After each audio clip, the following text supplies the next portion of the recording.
Well, hello, welcome to the Unofficial Unrelated Podcast, where we talk about all things Unreal and also really yummy French food. We're your hosts. My name's Alex. Just me. Actually, this is just a short little intro for a bit of a bonus episode.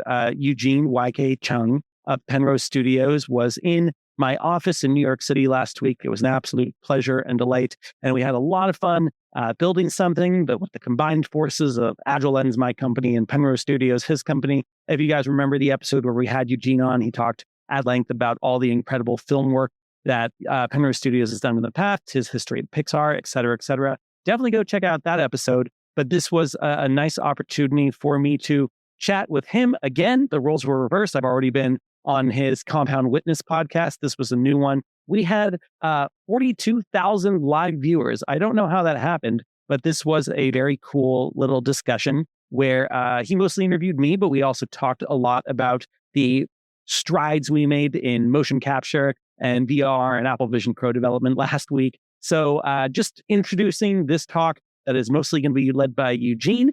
I hope you enjoy, and I'm waving my arms around like you can still see me if you're watching the YouTube channel, but hello and goodbye. Enjoy this talk and see you more soon.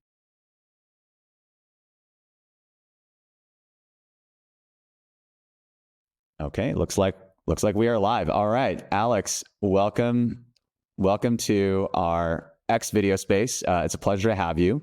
I feel like Thank you. We got to know each other even better over the last week, and what a week was. I mean, perhaps for our audience, we should start with an intro. It'd be great for the audience to hear a little bit more about you, and excited to dive in with some of the crossovers between AI, XR, and all the exciting stuff we've been up to for the last several days. Yeah, excited to dive into this. Thanks so much for having me, Eugene. Hello, everyone. My name is Alex Coulombe. I run an XR creative studio in New York City called Agile Lens Immersive Design. My background is as an architect and a lover of theater, and I was fortunate to be able to wed those passions for a time, basically being an architect designing theaters. And that's what I was doing when the Oculus Rift DK1 came out, and immediately fell in love with that as a potential tool for pre-visualizing live shows, actual built spaces. And then over time, we got more and more involved with not just previs, but also creating environments, spectacles, experiences that could live solely on virtual devices and platforms. And I've been doing that for a long time now and enjoying every day of it.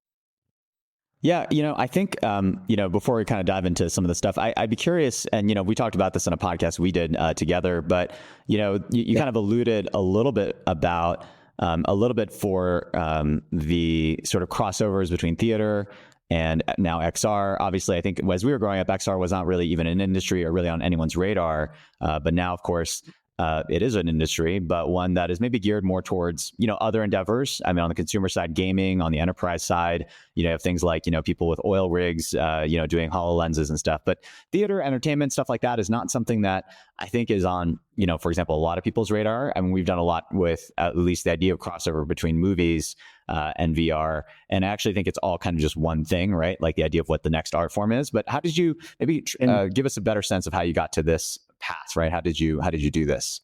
How did you get to here? Sure. I was always interested in emerging technology. I did a summer program at Cornell back in 2004, where I got to spend a lot of time with the CAVE, computer-aided visualization environment. Is that what that stands for? I've never actually thought about it.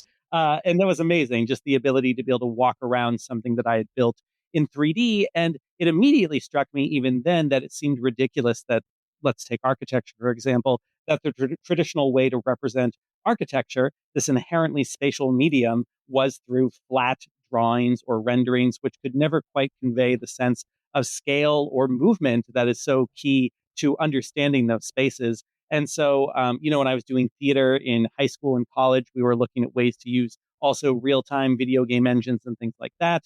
I had never considered myself a coder, but was learning just enough to be able to make the creative things that we wanted to have.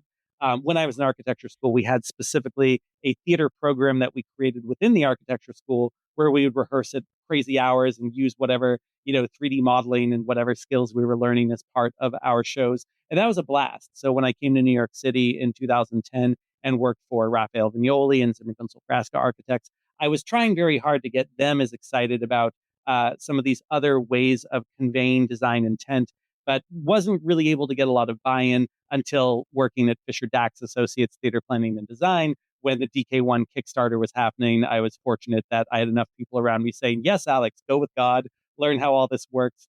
And I think we were all surprised, including me, how immediately it felt so relevant to be able to be like, okay, here's what it feels like to sit in row Q, seat 13. Okay, there's a bit of a column there, but mind you, at the DK1, you couldn't lean your head. It was more like Google Cardboard, but you could get such a good sense of what it felt like to be in different places in the theater and then cycle through different materials, different design options, different things on stage. And you just understood it so much better than you could trying to show someone who wasn't orthographically literate, what that same information was on a plan drawing. So by the time the DK2 came out and you could actually like lean forward and say, oh, this obstructed view isn't nearly so bad if I, move my head 2 inches to the left or the right. It just felt like a tool that we needed to use all the time. And what we also, I'd say, pushed on very early on was not just design visualization, but very actively designing from the inside out, like actually being in the space while you're changing the height of the ceiling or moving a wall or changing the shape of something to feel more ergonomically comfortable. And that was something that also felt incredible. So then you have things like Tilt Brush, which of course, even in the early days, were allowing for people to sketch out very gestural design ideas without being too concerned with accuracy, but then being able to wed that with later phases in design where you do need to be more photorealistic and more precise, but really fine tuning exactly what it feels like to be in those spaces. And so, of course, the theater side of that and trying out live workshops in VR and figuring out motion capture and all those elements was just a complete blast. And the ability to connect with people from the other side of the world, but to feel like you're making eye contact with them and really engaging with them as a performer, as an audience member. It's just the coolest sandbox in the world to be playing in. Yeah, definitely. I think, I mean, so many things, as always, with like every comment, I feel like there's so many like fertile ground to kind of expand on what you're saying. So, I mean, a few things I want to kind of hint at, and then we'll try to dive into a few of these. But one thing, architecture, I was speaking with, I'm lucky to be part of the Forum of Young Global Leaders, and there's a lot of really cool people there. I don't know how I snuck in, but there's a, really famous architect and who's part of that program, and he's got a big interest in VR. And I remember talking to him about how in many ways, like architecture is actually a huge part of, spatial computing. I mean, it's literally spatial. If you think about like the spatial art forms, like you have music, which is a temporal art form, among other things, right? You have visual art forms with videos, but spatial art forms are like sculpture and architecture. I'm just thinking through like the classic ones. I mean, the major ones we've had for a long time.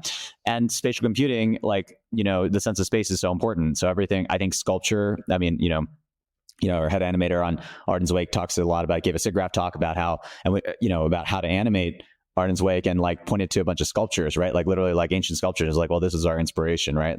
So that's kind of on the human side, but of course the physical space is something very important. And it's actually something I remembered again going into our, basically our experiment, I'll call it, which in the best of ways. And it was really interesting to think about how I hadn't thought about the sense of space. So for example, Rose and I, the beginnings were, there was no animation, there was no story. It was literally just like, a little planet in the sky, right? And there was like a little, it was a cute little thing that, our future chief scientist came up with. And it was like, wow, this has a sense of place. So that sense of place was kind of the first thing that our first film, Rose and I, was kind of based on. Didn't even have a story. We didn't even know it was going to be about the Little Prince, but I was like, okay, cool. Like ball floating in air, right? Like in DK2, that looks really cool.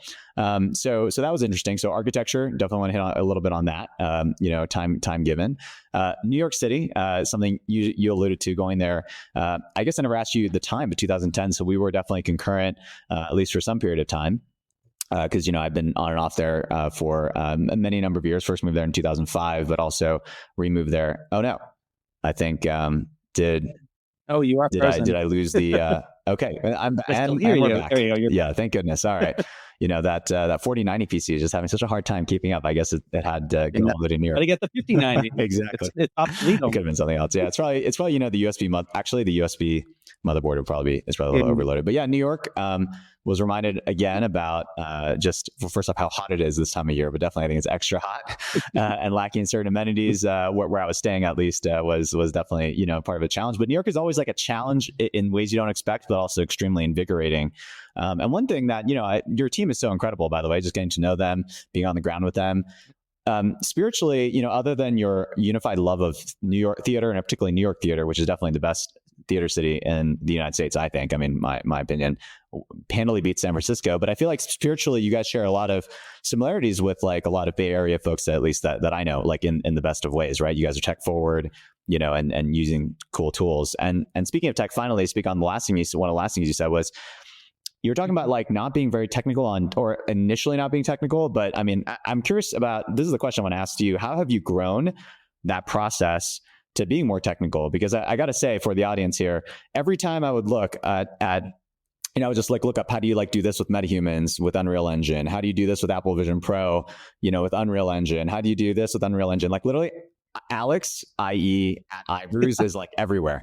Like, and like it wasn't in any of my saved history or anything. It was just, he's just everywhere, right? When it comes to those topics.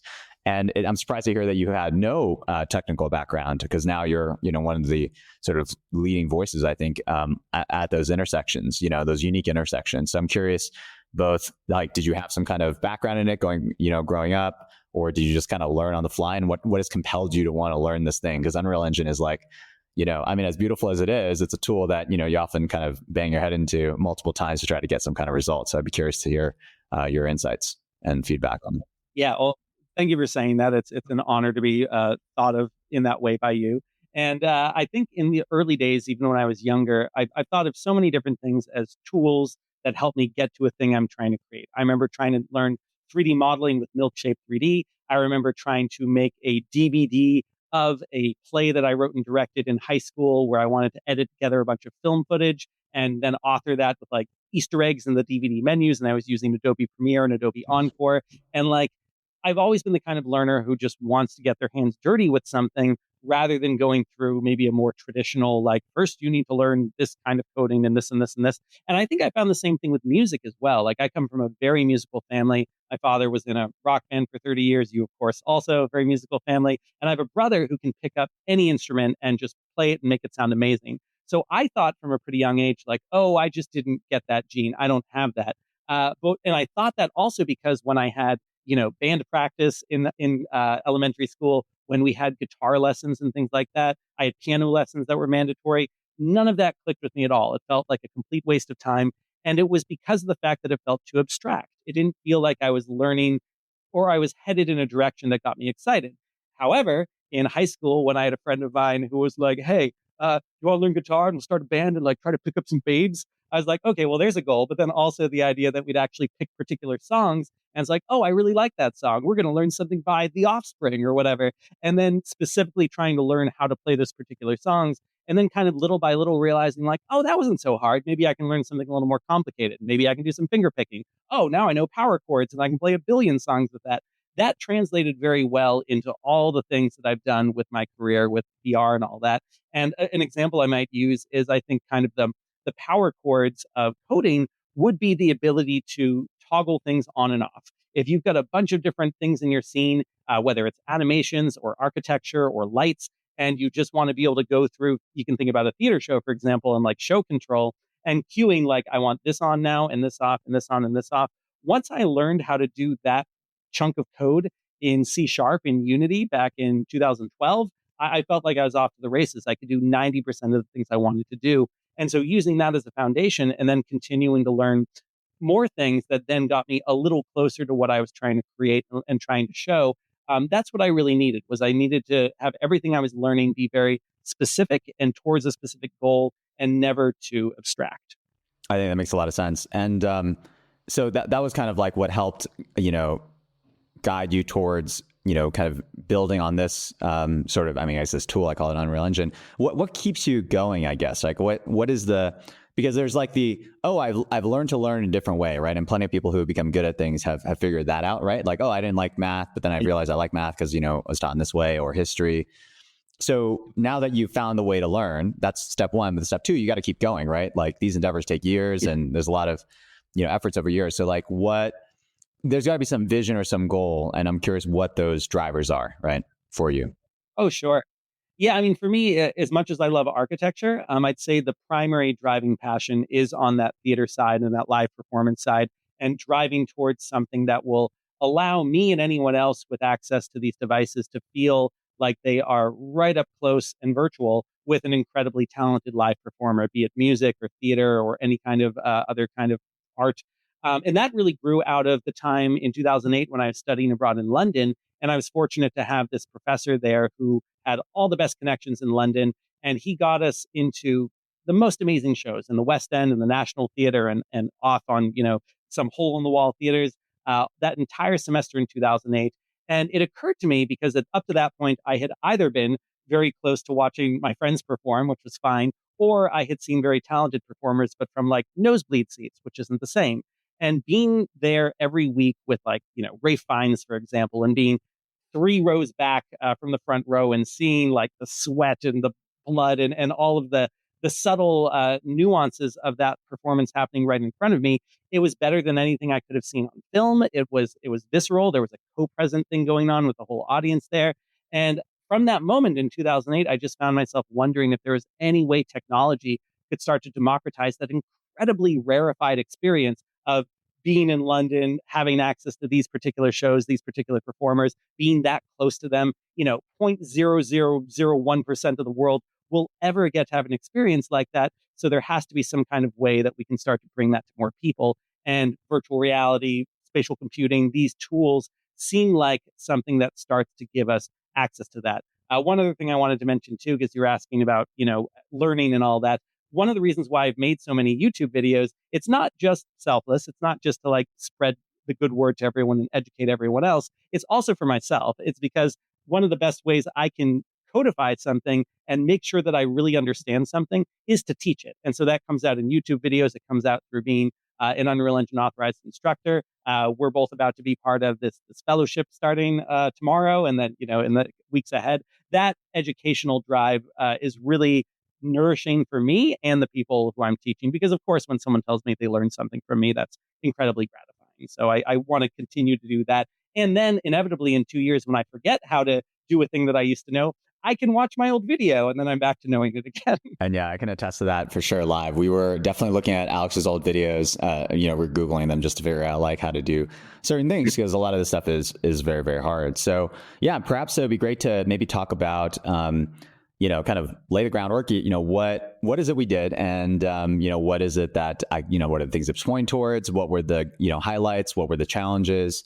I'll kind of tee it off by saying, the idea was to take, all these tools, like whether they're AI tools, which we use some cutting edge tools. I'm happy to dive a bit into that. Combine them with some leading edge like XR tools, but also like some old XR tools as well. Things like Steam VR trackers that have been around for ages, right? With lighthouses, as well as new things like, Quest Pro and Apple Vision Pro, which is great, like hand tracking, face tracking, et cetera. And combine them with, Unreal Engine metahumans and things like that. So the idea was to it was an experiment, of course, and the idea was to lay the foundations of the beginnings of a short film, kind of Penrose style XR short film, and develop tools to help make those short films, right? Using tools that never really been brought together in this way, and of course we can talk about the state of mocap, both live mocap and there's obviously traditional keyframe animation. It's funny that computer keyframe animation is traditional now instead of, the whole drawing on pages, but that is, where we are today. And that's what we have used in the past, pretty much exclusively, but excited for these new tools. And of course, there's existing mocap tools, but, could we get something that, kid in wherever could go and pick up and try to make cool stuff? And, I think we're seeing glimmers of the beginnings of that, right? So yeah, maybe Alex, if you could tee us off on what it was and kind of what were the biggest lessons or the biggest challenges, et cetera, et cetera. For the benefit of our audience, one of the things that's so fun about working with Eugene is not only is he an incredibly brilliant creative mind, but also isn't afraid to be very technical and get in the weeds and try to make things work. I've definitely worked with very talented creative people before who are just a little too detached from the nitty gritty of like how you dive into these tools. And it feels a little bit like, oh, but why doesn't this just work? I thought this would work by now. And Eugene's like right there in the thick of it being like, oh yeah, I see why it's not working. And let's see if we can solve it. So the idea, of course, was, the beautiful Penrose Studios films that have been made in the past took a long time. There's a lot of beautiful finessing and massaging that goes into everything from those characters, to the animation, to the story planning. But Eugene had a script and this had already made kind of a short film that worked, in a flat format that we were using as a starting point and seeing could we make, as Eugene said, kind of a Penrose style, maybe dollhouse scale experience? Ideally, that could work both in Meta XR headsets standalone. The previous Penrose short films, of course, were desktop VR. So we needed to have it run standalone in MetaQuest and then also in Apple Vision Pro if we could.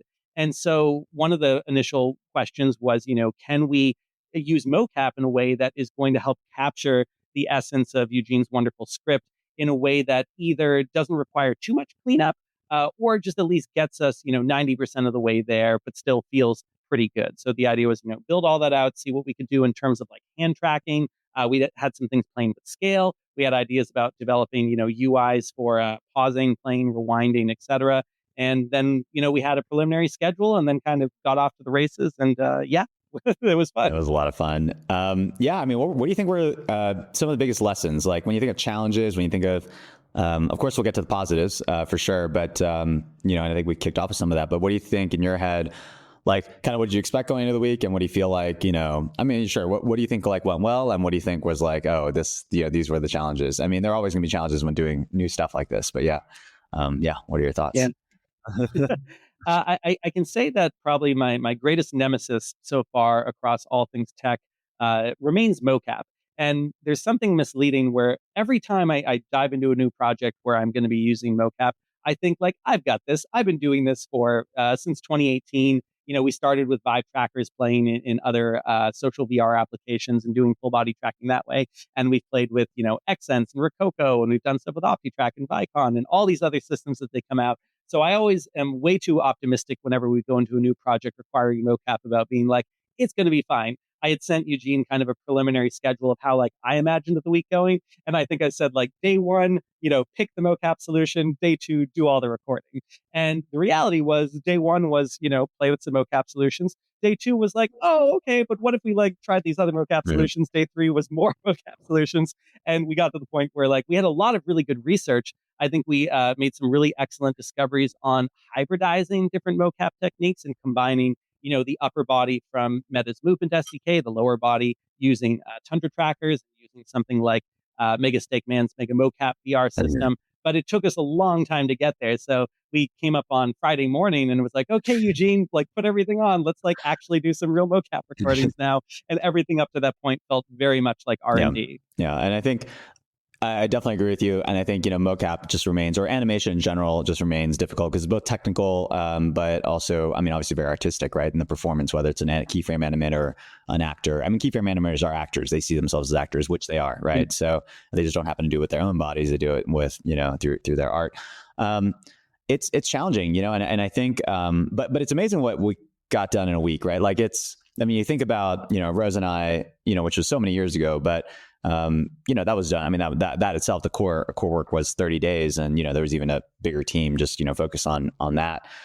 So, just always startup energies. I mean, little things, always the little things, for me, it's like, lessons of, always when you go and travel and do stuff, there's always unexpected things, but things like, kind of lodging that, was disrupted, for example, which is nothing to do with the, the project, but, obviously had a big effect on, just my ability to do things. So it's always like the little stuff like that. But when it comes to the project, I actually think, you always come in very optimistic, but like you have to like realize again that, these things take so much time. And like, I thought like actually at the end of the day, we got something really interesting in a week, right? And we'll share more. I mean, Alex has posted stuff already, but like getting the Mocopy system from Sony, combining it with the Quest, combining it with, the Vive trackers or the Steam trackers, Mega Steakman's Mega Mocap system.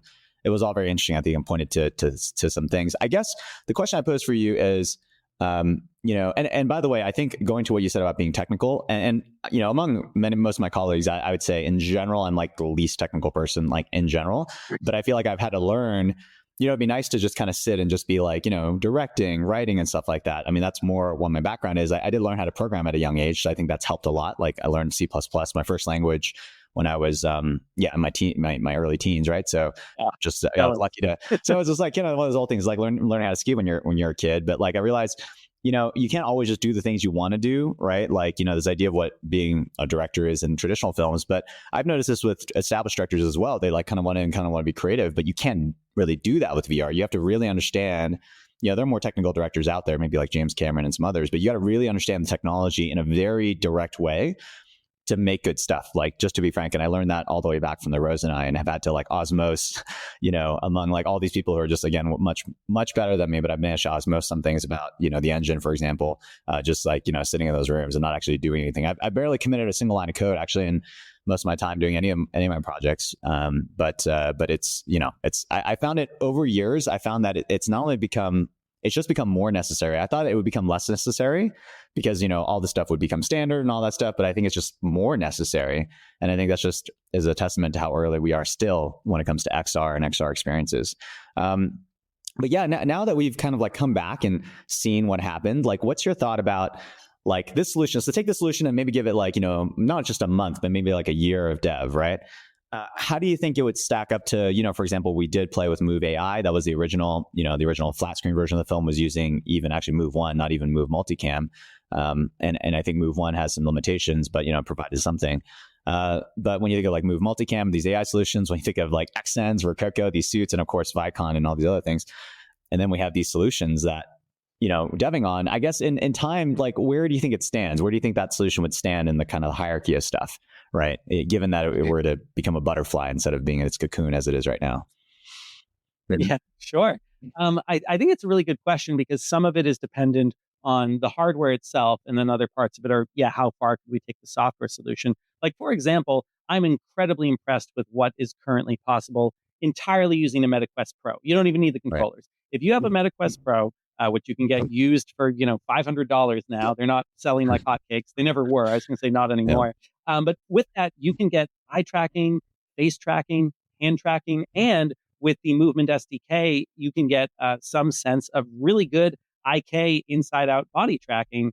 The only place where it really suffers right now is the lower body. Like, it makes some weird shuffly like movement with the feet. It's kind of guessing on that. It can do crouching pretty well, but everything down there is just total guesswork. So certainly, we might see the Movement SDK develop to the point where it's using those cameras in a much more robust way to actually do better leg estimation. And who knows, we might get to a point where something like that is all you need. That being said, you do want a more powerful chip in there. And it sounds like, as things stand, the Quest Pro 2 isn't coming out till 2027. So in lieu of that, using some of these other solutions like Mocap, which, by the way, Eugene, we haven't told you that since you've left, we did more studies with Mocap in less interferency places, and it actually performed much cleaner, like no disconnects. June had it running for, I think, like 5 hours with like no problems at all. So I think that might be a solution that works really well, because as much as we like using an optical system that uses Vive trackers or Tundra trackers, that does require a lot more setup. And Eugene and I have talked a lot about wanting to come up with something or find a way to, as he already said, like, give this to anyone who's in a dorm room anywhere in the world, and like they could do something that's pretty good, maybe not like professional grade, but like would turn some heads, and you could actually create something of high quality there. So I would imagine that give us another year and we will have a very, very strong solution that requires a Quest Pro and Mocap to do the legs and then kind of the rest of your body. And we'll be able to set you up in an environment where that looks absolutely fantastic. And to some people, they're going to think that you're in a $300,000 OptiTrack stage with everything being tracked perfectly. Wow, you think it'll get that far? You think this could rival OptiTrack? Interesting. I mean, I actually, in some future that isn't too far, I think it's clear that, MetaQuest Pro, Apple Vision Pro, whatever, like Apple Vision Pro does such a good job with face tracking, lips, eyes, and then of course fingers. And fingers is a big problem. Like, if you look at these Xsens suits, like the Manus gloves, sorry, they cost almost as much hardware-wise as the actual Xsens suits. And that's kind of interesting. I think I've lost video again, but hopefully we'll come back. Yeah. Anyway, there we are. So I think the interesting part about that is, I think that without any trackers, we'll get to a point soon where, you'll just be able to have full body in these, kind of standalone headsets. And I think it'll be both Quest and Apple that do this probably independently. And you'll be able to do that. And I don't know. I mean, trying to compete with Vicon, OptiTrack is amazing, but obviously a lot of challenges in the way. But the fact that you have that confidence, I think, is pretty incredible. I'd love to see that if it's something that you guys have. And out of curiosity, when you put it away, does it means that like not in a room with a bunch of steam lighthouses and all that? Was it just like in a separate room, like just very few computers, all that? Like what did it take to get that set up to work well? Yeah, June started doing it from her apartment, and it seemed like even though there's Wi-Fi signals and cell phones and things like that, that was fine. I imagine that being in the AgileLens office with like 10 of us, all with cell phones and all these different Wi-Fi signals Right. around, that probably had something to do with it.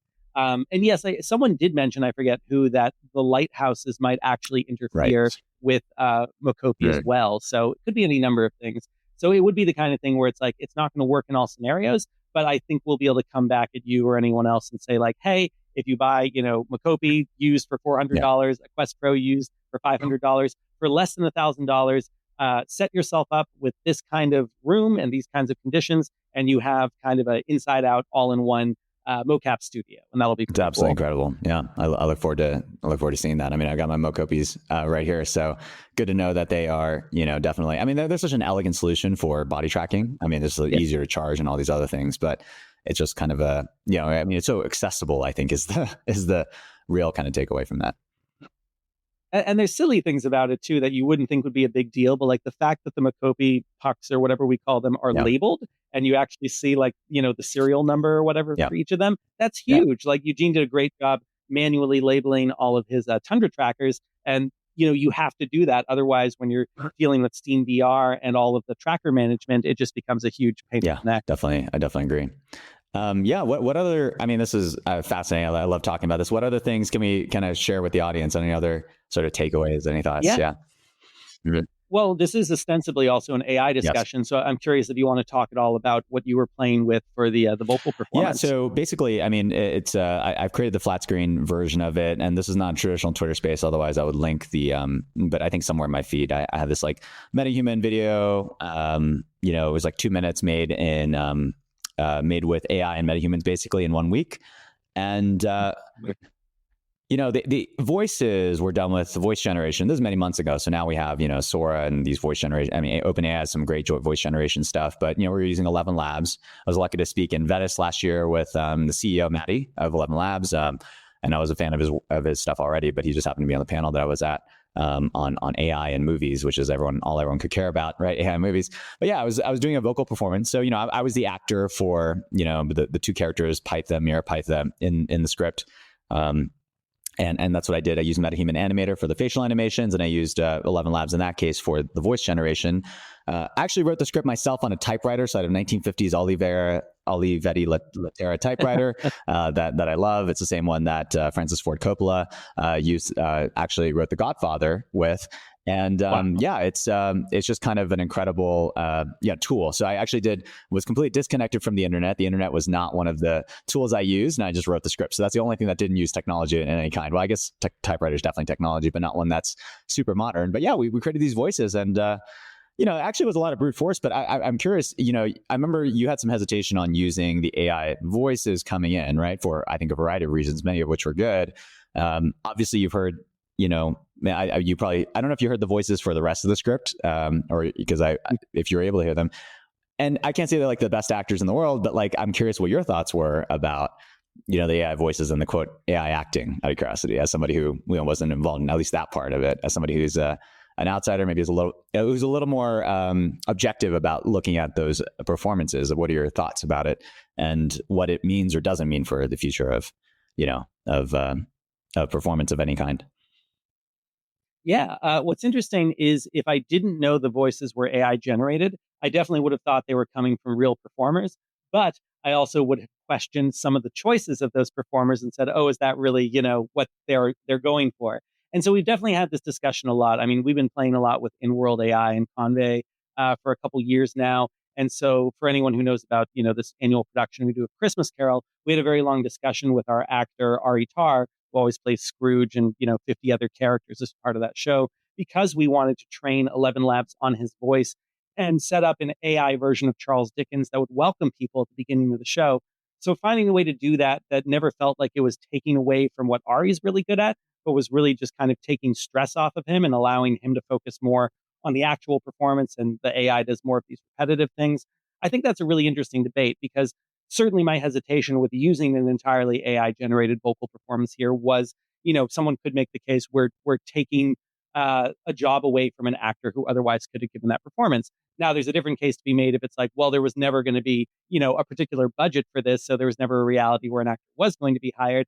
But that's the debates that I think are really healthy to be having. Like, when is this appropriate? When is it okay for R&D? When is it okay for production? When there's a commercial side to it, where do you go in that direction? So I don't have any answers, but I'm glad that we're having those discussions. Yeah, definitely. I think, Hollywood's using AI more and more, and obviously there's, SAG-AFTRA strikes and stuff, writer strikes over this stuff. But I have a sense AI is going to be used more and more. And actually, I think XR, because of both the smaller market, but also that there's less attention on it, but also because there's less data to train on it. I mean, we barely even know what XR movies or theater is.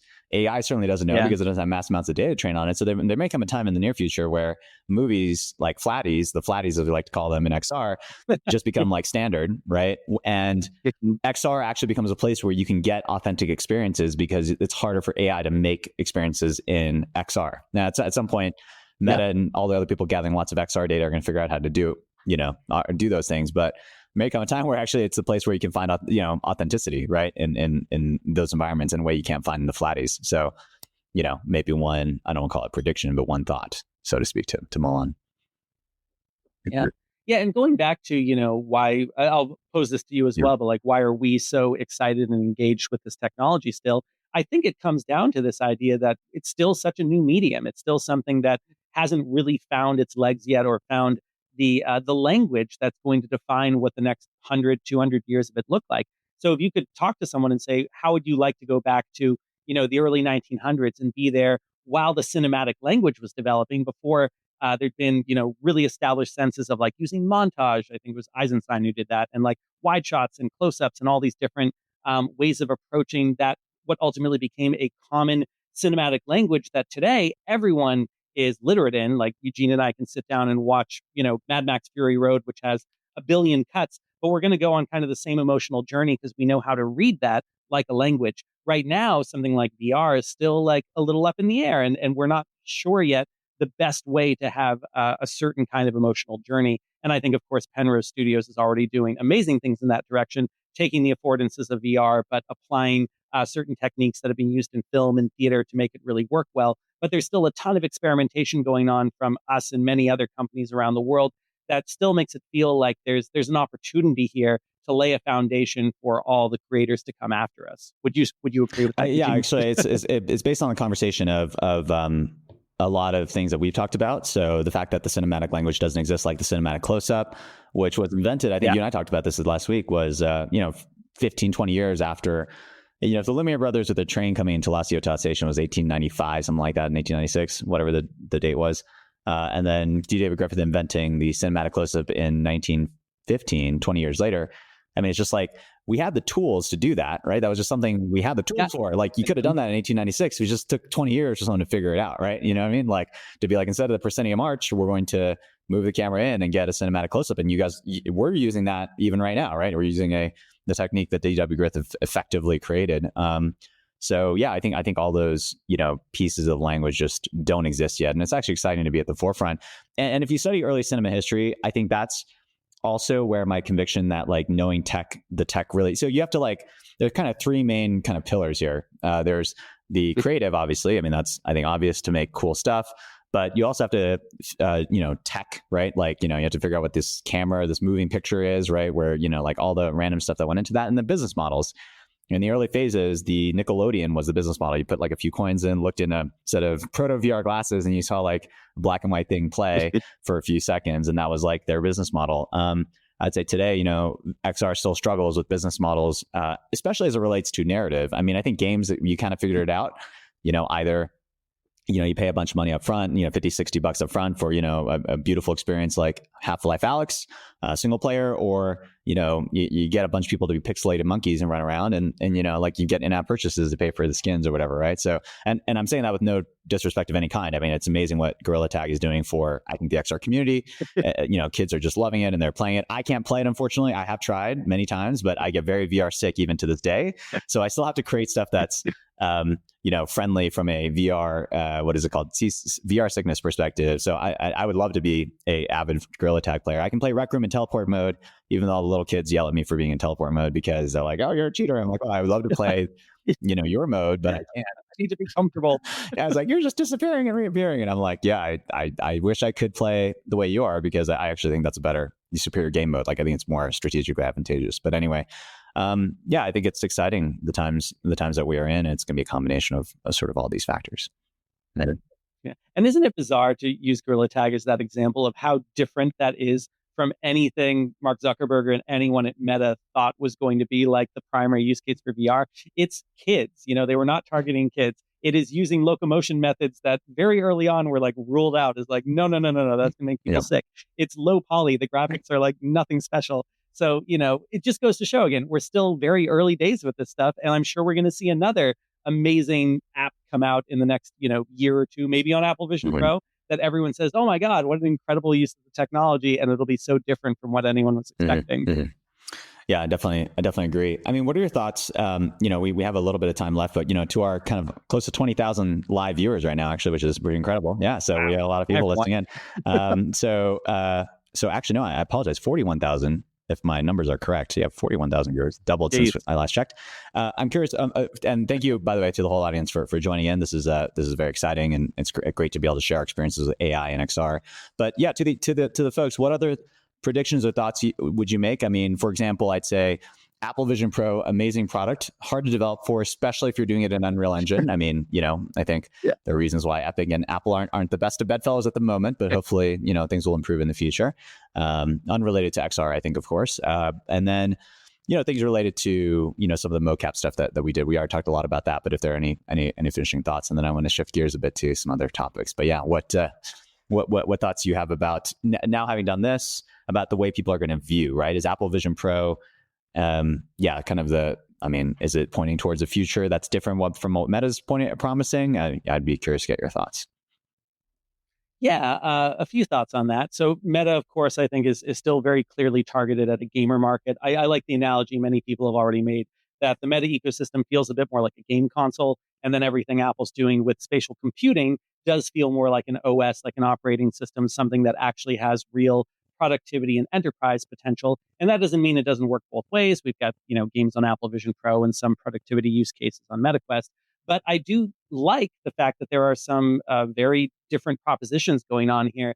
I'm very happy with the health of the ecosystem right now. I think we've suffered a little bit from Meta kind of being so far ahead of the pack on the consumer front for a few years, and they haven't had any real competition driving them to innovate or to fix basic UX problems. I remember how excited I was back when Google Daydream was evolving into the Lenovo Mirage Solo. And I think, yeah, Eugene, you saw at our office, we had this dev kit that Google had sent us with 6 DOF. They look kind of like the PlayStation Move controllers. And that was before the Quest 1 had come out. And so when the Quest 1 was announced, it was like, oh, there's going to be this incredible race between Google and Facebook to like see who can have the best standalone headset. And then Google, like with so many things, was like, never mind. Now they're coming back, and hopefully, this huge fight between Meta and Apple and Lenovo and LG and all these different companies will hopefully just benefit us, the consumers and the developers, into creating more and more content. But who knows? We might see a clear market leader relatively soon. That all being said, I spend so much time in my Apple Vision Pro not to play games. I think it's an incredible productivity tool. It's a home office I can take with me wherever I go. I'm still very new to the Mac ecosystem, and thanks to Eugene for helping me purchase my very first MacBook, which is serving me very, very well. So to be the ease of which I can mirror my screen and then just explore everything I need to do for work. I can have other windows pulled up. I can have a beautiful 3D movie playing. To do that at home, at a coffee shop, on a plane, absolutely amazing. And I'm so excited for where that's all headed. When I look at all this from a live performance perspective, I think one thing that's going to be really interesting is how all this technology starts to interact more with actual environments. Back in April, the Agile Lens team was part of Meta's Mixed Reality Hack, this wonderful event that Meta hosted in New York City at their offices, where we had 1 week to build something from scratch. And we created an app called Performer, like Performer, but with an MR at the end for mixed reality. And what I found was so exciting about that and really kind of pointed toward the future for me was the way that it was responding to your environment. And I don't mean that just in the way of like, oh, look, there's a Pokemon walking around and it's kind of occluded by the desk. It was the way that you could transform your environment into a fully digital environment, but based on the things there. So we had kind of like a steampunk aesthetic going on there. And so we turned your walls, your desk, your table, your chairs into furniture and a style that matched what we were doing. And I don't even know if there's a name for that yet, where it's still entirely virtual reality, but there's scene understanding and it's actually making everything match with the world. I know the word like tangible UI and everything has been thrown around a little bit. So there's that level of digital twinning going on. That's something I'm really excited about because I want there to be a live show. Maybe we'll get to work on something like this relatively soon, perhaps, where you have an in-person audience in an actual venue and there's live performers going on right in front of you. Maybe it's kind of like a black box theater style thing, but they're getting mocapped, probably markerlessly, using a system like Capture, for example. And then for the virtual audience who can be joining from anywhere around the world, they get to experience an entirely synthetic digital version of what's happening on that stage with all the affordances of what you can do in VR, flying around and changing scale and, crazy spectacle and all that. But then also they can play some role with the physical audience. Meanwhile, the physical audience can be perfectly enjoying watching what's happening directly in front of them, but they could also be using mixed reality, AR, spatial computing to see a lot of that digital content happening right in front of them. And I know we're running out of time, but I do just want to mention like Calvin and Hobbes, for example, is a great example of what that could be. You could have Calvin or an actor playing Calvin up there on stage with parents, and it just looks to a regular audience like that adult version of the Calvin and Hobbes world where it's just people and parents and nothing crazy. Hobbes is just a stuffed tiger, but through AR, through VR, it becomes this way to see into Calvin's world where everything is so fantastical. All the colors are more vivid. Everything around allows for this level of imagination that is really only possible with these budding mediums. So, probably won't happen with Calvin and Hobbes because Bill Watterson does not want anything to happen with that wonderful IP that just wants to live as a comic book, but something like that where imagination can really come to life using these new tools while still, having something that works in theater's rawest form, which is two actors looking at each other and pretending. I want to see that whole spectrum covered. And on top of all that, I want that all to be able to be recorded and captured digitally through mocap, visually through, 360 and Apple spatial video and all these different formats. So there's a compelling way to live this again. I think there's something to be said for the way like Fortnite has done live concerts and the fact that those aren't live performances, but they feel live because you're there with that whole audience experiencing this for the first time together. There's all these other ways that these formats can mix and match, and all this mixed media can create really compelling, exciting new content. And we've all barely scratched the surface so far of what's possible. I love the way you phrase that. Kind of before we shift gears, and by the way, I actually have some questions on what you just said or comments on what you just said, but for the audience, I can't. So if you see me looking away, by the way, I've been trying to manage the audience comment stream. So so I'm like trying to like my best to like maintain. If you have comments, I know there's a lot of comments that kind of go on the stream, but we can't see them actually all here because we're live. But if you mention me or Alex, I'm sure we could try to see them so we can answer any of your comments. But thanks everybody for joining. It's exciting, and we're getting towards the final stretch here. But the vision you presented is pretty incredible. And actually today, if you talk about live performances, I mean, the way to get a lot of performers in things like VR chat, which is sort of like the beginnings of a social metaverse. And, I think the best of ways, I think it's underrated in a lot of ways, right? I mean, everyone just talks about, furries and anime girls, but it's kind of showing you what, it's something that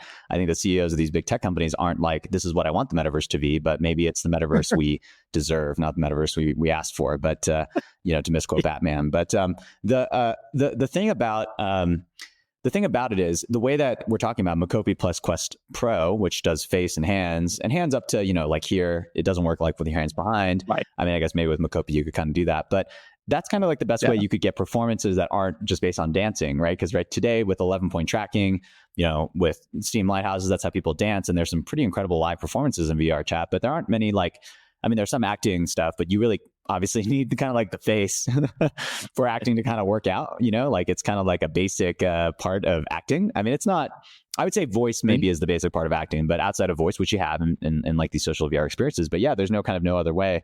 And I think, metahumans today, even seeing the metahumans kind of small, it reminded me, how uncanny valley it could be, especially if the animation is not perfect, but also like you don't have Lumen in VR, in like standalone VR, you don't have Nanite working, certainly not at frame rate. You have none of this stuff. And I'm just like, can you imagine when all this stuff gets added and it looks much more realistic and you get, more than the XR I guess what are we on now? The XR2, the XR3, whatever's in the Meta Quest 3.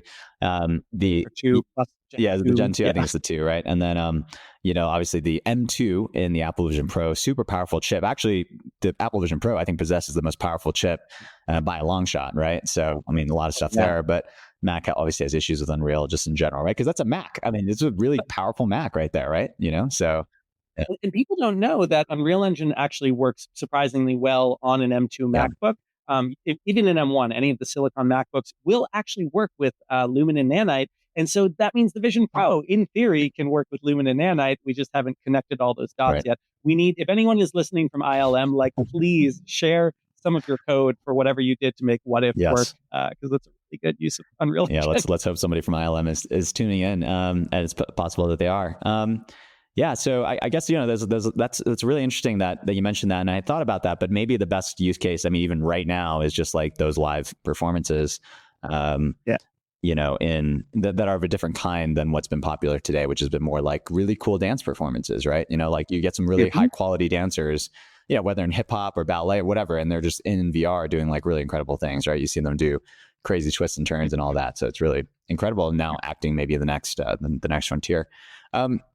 Yeah, in these kind of waning minutes, of which we only have a few, like I'd love to leave it off with closing thoughts, but also just like, what do you foresee for yourself, you personally, Alex, right? Like we talked about Agile Lens and a lot, but you personally, like, what would you like to see in the future?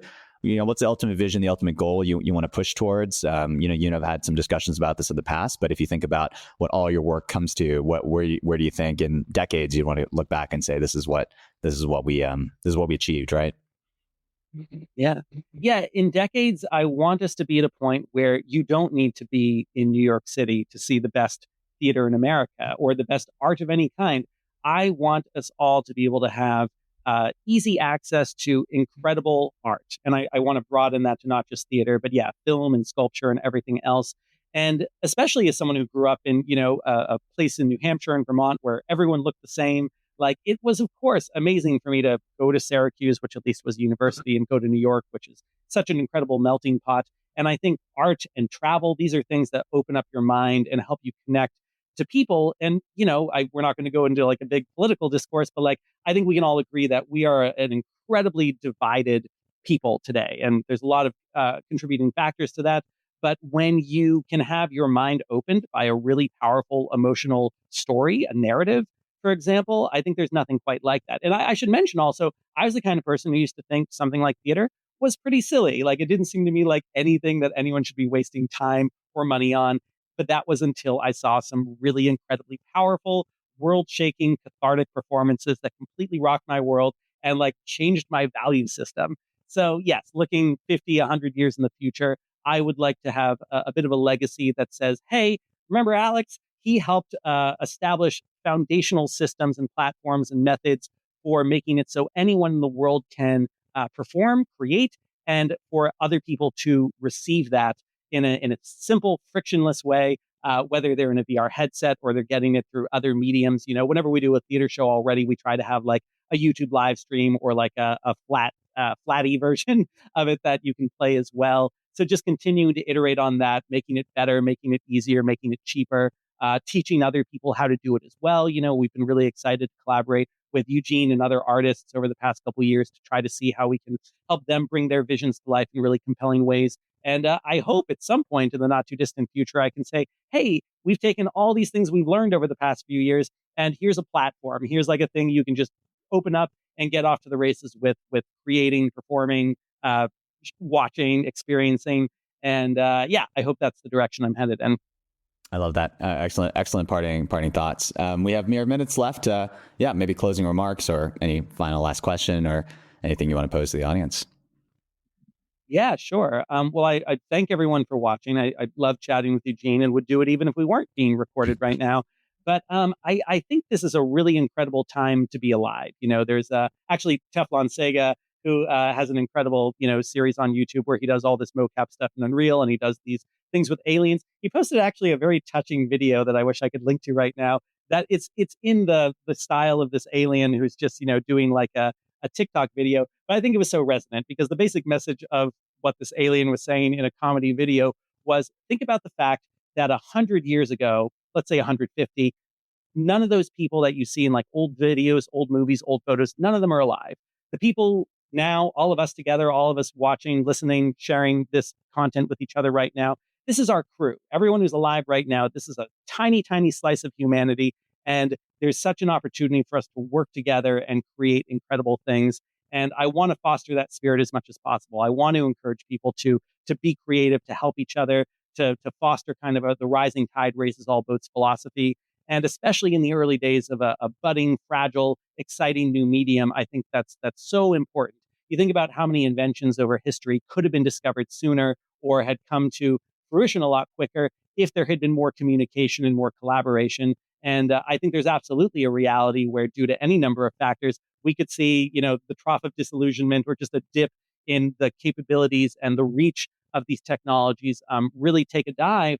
But if we go in the direction that we're going right now and we kind of keep working together, I think there's an incredible opportunity for a lot of people to make a lot of incredible work that hopefully, not to put it too lightly, changes the world. So I hope that's the direction we're all headed in. And I'm going to be pushing for that as much as I can. And anyone, by the way, who wants to reach out and talk more about this stuff, yes, I'm iBrews on Twitter and YouTube and other platforms like that. I have an Unreal Engine podcast with Jacob Feldman that we try to host as much as possible. So that's the unofficial Unreal Engine podcast. I have an Unreal Engine authorized training center in New York City. So whether you want to learn more about Unreal Engine in person or over Zoom, you can find that at alexcoulombepresents.com. Agile Lens, of course, at agilelens.com.